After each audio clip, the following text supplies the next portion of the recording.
je vous retrouve aujourd'hui dans une série de plusieurs vidéos consacrées à un livre. Ce livre, c'est J'arrête la malbouffe de Marion Kaplan. Vous savez que l'alimentation et la nutrition, c'est un sujet qui me tient particulièrement à cœur et je trouvais intéressant de vous partager les points importants de cette lecture. Pour ne pas faire des vidéos trop longues, j'ai divisé en plusieurs vidéos de 5-6 minutes environ. Comme ça, vous pouvez les regarder comme vous voulez, vous pouvez en regarder une, vous pouvez enchaîner les vidéos. Je trouvais ça plus intéressant. Du coup, aujourd'hui, c'est la première partie et je vous souhaite une bonne écoute.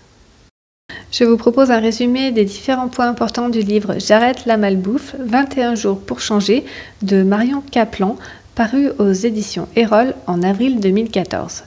Résumé. Un programme en 21 jours pour renouer avec la saine bouffe.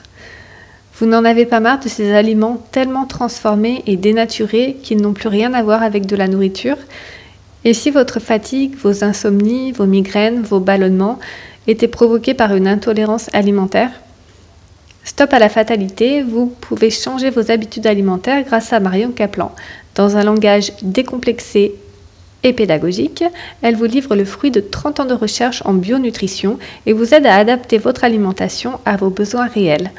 En 21 jours, elle vous propose un programme choc sur mesure qui révolutionne la vision de votre assiette. 21 chapitres pour changer, liste de courses, habitudes alimentaires et en finir avec certains ingrédients comme le gluten.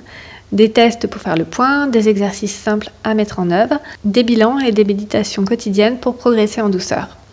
Une prise de conscience salutaire sur la manière de se nourrir, quand manger rime enfin avec santé, joie et bonheur. Je veux comprendre. Vous n'avez pas la forme, pas le moral, et si c'était votre alimentation? Ce que les anglo-saxons appellent junk food, c'est toute cette nourriture trop grasse, trop sucrée, trop salée et composée d'aliments artificiels. Pour faire simple, ce sont tous les produits de l'alimentation agro-industrielle que l'on achète en grande surface et également celles que l'on consomme dans les fast-foods. Mais c'est aussi, et il faut le savoir, des ingrédients qui se cachent dans les aliments de notre quotidien, aussi anodins qu'ils puissent paraître. En effet, leur mode de fabrication nécessitant divers degrés de transformation, lorsque ces aliments se retrouvent dans nos assiettes, ils sont bourrés de sucre et de sel, utilisés comme conservateurs. Quand ce ne sont pas les matières grasses ajoutées, de mauvaise qualité, qui ont pour but de donner de la texture ou bien des arômes et des colorants artificiels employés à remplacer les couleurs et le goût naturel disparus par les différentes étapes de la transformation des produits. Pour couronner le tout, on supplémente ces produits de vitamines et minéraux de synthèse, se substituant à ceux détruits par la cuisson. Tous ces processus donnent bonne conscience aux industriels de l'alimentaire et, en même temps, sont utilisés pour rassurer les consommateurs. Voici une liste non exhaustive des produits de consommation courante que l'on peut qualifier de malbouffe. En ce qui concerne le salé, toutes les charcuteries industrielles, les pizzas fraîches ou surgelées, les frites, les chips, les pommes de terre sautées, les purées en sachet, les plats cuisinés en conserve en sachet ou surgelés, les hamburgers, les sauces toutes prêtes, les fromages non pasteurisés, le lait, même écrémé, les préparations comme le surimi, le tarama, les rillettes de poisson ou encore les pains industriels et les pains de mie. En ce qui concerne le sucré, les céréales du petit déjeuner, les pâtes à tartiner, les viennoiseries, les pâtisseries industrielles, les glaces et sorbets, les desserts lactés même allégés, les yaourts sucrés aux arômes de fruits, les fromages blancs, les flancs, les crèmes.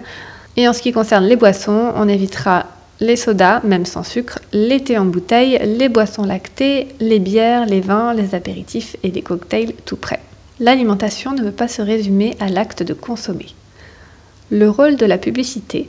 Il s'agit de prendre conscience que la communication de la grande distribution et les publicités des différentes marques ne sont en réalité dictées que par le souci du profit. En effet, leurs propositions sous forme de vérité scientifique encouragent les consommateurs à manger 3 produits laitiers par jour pour avoir de bons os, manger de la viande pour avoir des muscles, boire un verre de jus d'orange pour bien commencer la journée, faire un bon petit déjeuner avec des céréales et du lait, ne pas manger d'œufs lorsque l'on a du cholestérol, préférer les produits allégés en sucre ou en gras, manger du pain chaque jour, boire de l'eau minérale en grande quantité, autant de messages que beaucoup d'entre nous ont assimilés comme des solutions de santé. Apprendre pour comprendre. Pour commencer, il est important de se déprogrammer de tous ces messages. Nous sommes tous différents, donc l'alimentation est différente pour chacun d'entre nous.